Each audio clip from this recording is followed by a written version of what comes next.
and problem-solving abilities. These behaviors help to keep our whales both active and engaged. SeaWorld's killer whales have inspired generations to care for our natural world, and we're excited to share their story with all of you today.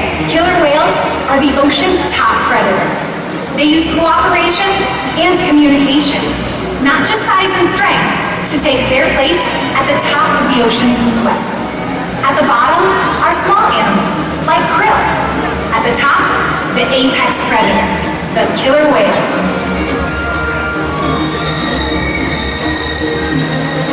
Killer whales are as big as a bus, faster than an Olympic swimmer, high-flying and powerful. We're going to see all of that today and more. These and other behaviors provide an environment full of enrichment. We spend days, weeks, months, and years building relationships with our whales. This creates trust, and that allows us to do some amazing things. For example, when you visit the doctor, you present your arm to draw blood, or step on the scale to see how much you weigh. It's much the same with our whales. Throughout today's experience, you'll see the whales moving together in unison. These synchronized behaviors help us strengthen social bonds and allows them to problem solve as a group. These are just some of the reasons why they are known as the ocean's top predator. Their scientific name is the Orca. Their common name is the killer whale. And these 5 whales have their own unique personal names: Tuar, Kyuquot, Kamea, and joining us right out front, Takara and Sakari. Kamea is our youngest whale at 9 years old, and her mother Takara is the oldest at 32 years old. Takara is also the matriarch of our flock, which means she's the leader. These whales trust us and take an active role in their own health and well-being. Through the use of positive reinforcement training techniques, we're able to teach the whales husbandry or healthcare behaviors. Trainers Carrie and Malin are joining us at the slideouts to help demonstrate some of these behaviors. One of the very first behaviors that we teach our whales is called a fluke present, in which the whales present their tail flukes to the trainer. In this position, not only can we get a good look at the whale's entire body, but we also have access to the easy-to-see shallow veins in the white underside of their tail flukes. At least once a month, our veterinarians can collect a blood sample from these veins, and the whales are conditioned to remain calm throughout the entire procedure, just as Sakari is demonstrating now. Now, during today's presentation, you may notice the trainers giving the whales a tail massage, back rub, pectoral flipper massage, or even a rub down with a soft brush. Killer whales have very sensitive skin, so this is an excellent way for us to strengthen our relationship with them. Now, collecting blood is just one of the ways that killer whales' health can be monitored. And we do this in a variety of ways. Another way is by knowing how much each individual animal weighs, which is why, at least once a week, we will ask them to slide up and out of the water onto a killer whale-sized scale in one of our adjacent back pools, as both Sakari and Takara are demonstrating right now. In this position, you'll notice that a portion of their bodies, from that dorsal fin on their backs, all the way down to their tail flukes, is still in the water. This portion of their body is called the peduncle, and it is made up of several very large and powerful muscles that can easily weigh hundreds of pounds. So in order to get an accurate weight, we simply ask them to lift them up and out of the water. And this is how we know, as of last Tuesday morning, Takara is weighing in at over 4,520 pounds. It's important that we get an accurate weight on all of these animals to make sure that the younger whales, like Sakari and Kamea, are growing appropriately, and that the older whales, like Takara here, are maintaining a healthy weight. All of these husbandry behaviors help us to ensure that these animals are both healthy and thriving. And the care isn't just physical. Mental stimulation and play are vital, and we surprise and engage with our whales at every opportunity. Play is how killer whales teach their young to hunt. And for the adults, play is important too. It seems that they just enjoy having fun. Making time for play is an important part of life for killer whales, and for us. Observational learning and mimicry play a critical role in the development of a young killer whale. From the moment they're born, they learn necessary life skills by playing follow the leader with their mothers and other members of the pod. And here at SeaWorld, they even learn by playing follow the leader with us, by mimicking our movements. We're going to have our new friend Lily help us demonstrate this. Go ahead and raise your left arm and give Sakari a great big wave. Would you look at that? She's paying very close attention to you. Killer whales have amazing eyesight both above and below the water, and they're very curious animals. We often see them engaging in behaviors such as spy hopping, or even jumping completely up and out of the water to get a better look at their surroundings, in a behavior called a sliding bow. Go ahead and give that next hand signal, Lily. Excellent job! Sakari saw that and is taking off to the bottom of this 40-foot deep habitat to jump up and out of the center. That was incredible. We're going to head over to the other side of the stadium with Takara and our new friend Fernando to learn a little bit about how killer whales communicate. So vocalization is just one of the ways that killer whales communicate with one another. And they do this by maneuvering the muscles around that blowhole on the backside of their head. Go ahead and give that first hand signal.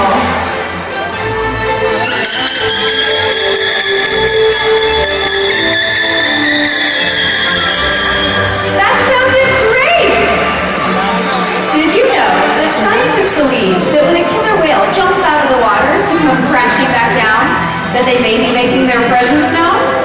This is because sound waves travel approximately 4.5 times faster through water than they do through air. So when a killer whale leaps out of the water and comes crashing back down, that sound can be heard for miles around. And that behavior is called a breach.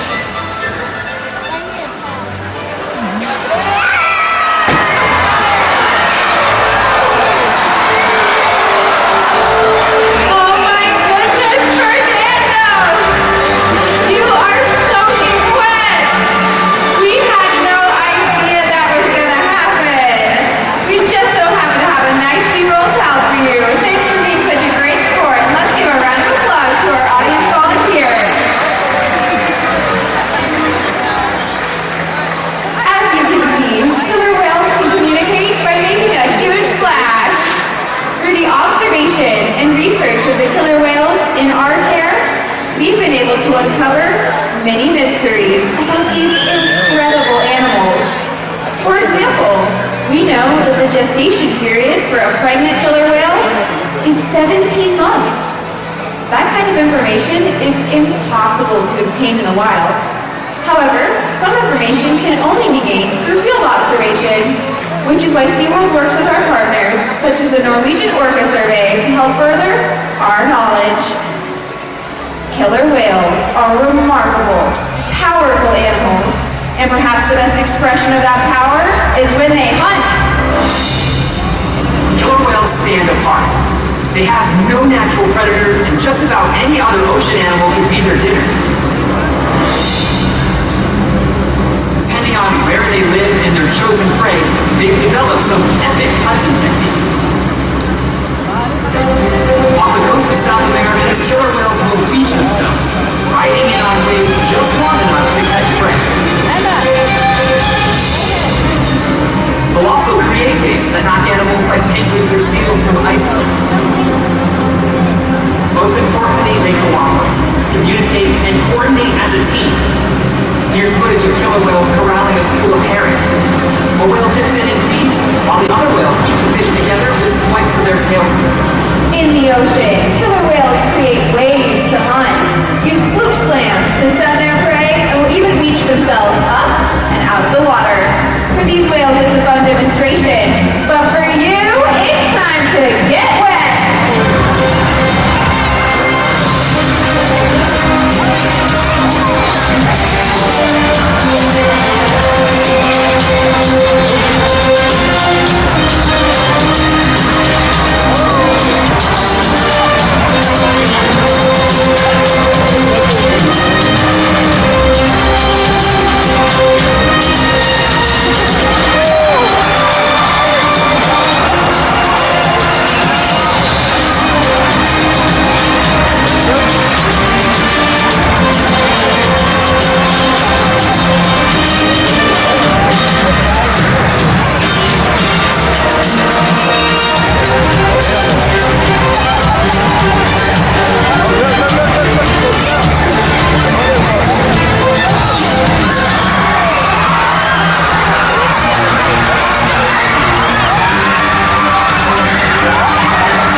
They can eat over 100 pounds of food a day. Depending on where they live and the time of year, their prey can vary.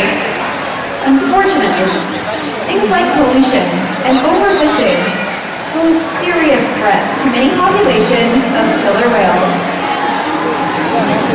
Killer whales are impressive animals, and it's pretty obvious why they're the top predator in the ocean. That means killer whales are invincible, right?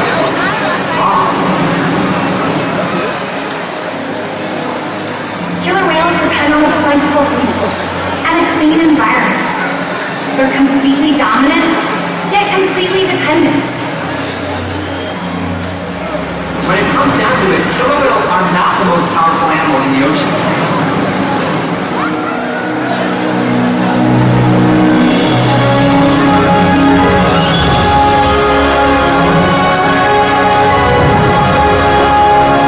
Your future depends on you. Through your actions. Through the choices we all make. We hold the future of killer whales and the oceans in our hands. Killer whales continue to surprise and amaze us. They're the perfect ambassadors for the ocean, limitless, connected, powerful, but still vulnerable. The challenges that we face can seem insurmountable. Don't give up.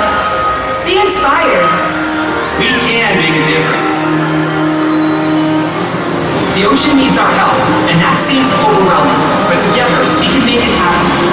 There's so much to learn. So much to protect. So much to explore. The killer whale story is still being written, and there are simple things we all can do to make a difference. All it takes is one choice. One positive act. One ripple that can grow and grow. And change the world. Together, we've got this.